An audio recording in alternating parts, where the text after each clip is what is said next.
Should the 4 foundations of mindfulness and the 5 jhana factors of concentration and absorption be learned before Vipassana meditation can be correctly used? Okay, well, there are 2 paths of practice that should be clear.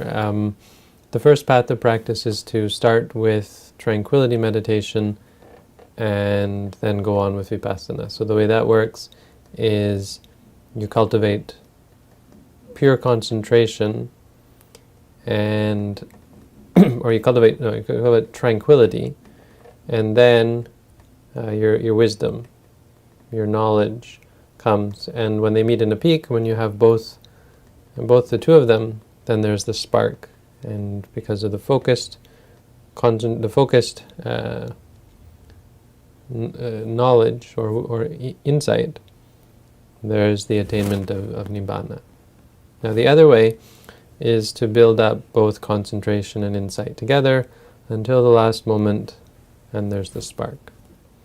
So a person who practices the 5 jhana factors of concentration and absorption is someone who goes the first way, first tranquilizing the mind, then cultivating insight, based on that.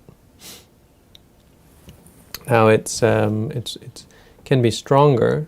It's certainly more full because it gives you the opportunity to explore the conceptual world. Because the reason it's calm without insight is because it's focused on a concept, and because it allows you're in the conceptual world, you can play with it, and you can actually cultivate magical powers like reading people's minds, remembering past lives, all sorts of neat phenomena that are in the conceptual world.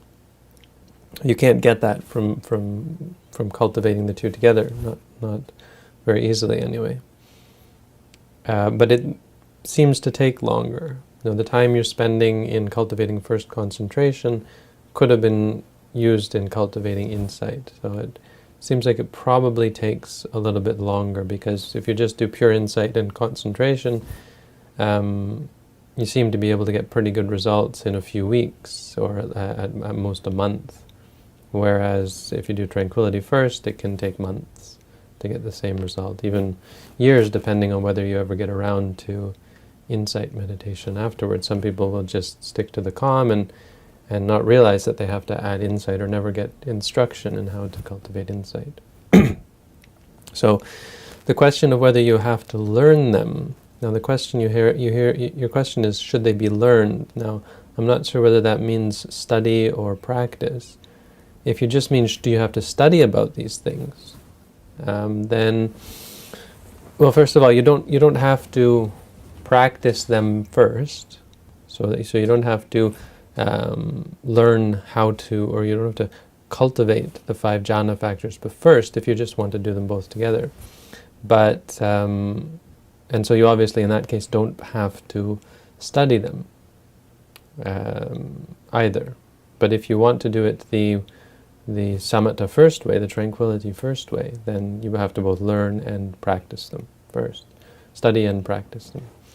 As for the 4 foundations of mindfulness, if the question is, do you have to practice them first? So you have to undertake to practice them before practicing insight meditation, then this is a confusion about what is meant by insight meditation, because Vipassana insight meditation is the practice of the 4 foundations of mindfulness. You practice the 4 foundations of mindfulness to cultivate insight. You can use certain aspects of the 4 foundations of mindfulness to cultivate tranquility, but in its most bare form, it's a type of insight meditation practice. Now the question, do you have to study the 4 foundations first? Obviously, certainly you don't have to study them in detail, but obviously you have to know about them, because they are the practice that you're undertaking. Knowing about and understanding how to practice each of the 4, in regards to each of the 4 foundations, at least on a basic level, is essential, because obviously without understanding what it is that you're going to practice, you can't be expected to practice. but certainly important to study them. But the question of whether you should practice them first doesn't arise, because once you begin to practice them, that's the practice of Vipassana, insight meditation. Unless you're focusing on the specific parts that can lead to tranquility first, like mindfulness of the breath, or the cemetery contemplations, loathsomeness, that kind of thing. The 32 parts of the body, for example. Okay?